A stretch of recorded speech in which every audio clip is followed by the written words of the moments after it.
শারদিয়ার সঙ্গে তিলোত্তমার বিচার সব মিলিয়ে রাস্তায় এই মুহূর্তে বেশ ভিড় দেখা যায়। অথচ শহরে অনেক মানুষেরই দায়িত্বজ্ঞানহীনভাবে গতিবেগ নিয়ে গাড়ি চালানো চোখে পড়ে।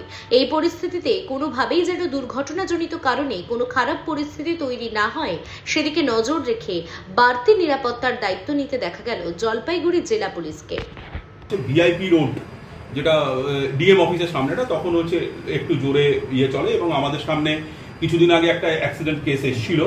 সেই অনুযায়ী আমরা ওখানে আপনারা যদি করেন ট্রাফিক এবং আমাদের যে উইনার্স টিম আছে তারা প্রতিদিন চেক করছে এবং যারা এবং ওখানে ট্রাফিক থেকে ওই ড্রিঙ্ক অ্যান্ড ড্রাইভিং যে চেকটা করা হয় এবং প্রতিদিনই হচ্ছে এবং জলপাইগুড়ি জেলা পুলিশ ওই রাস্তায় বাইকের অত্যাচার বন্ধ করতে বলতে।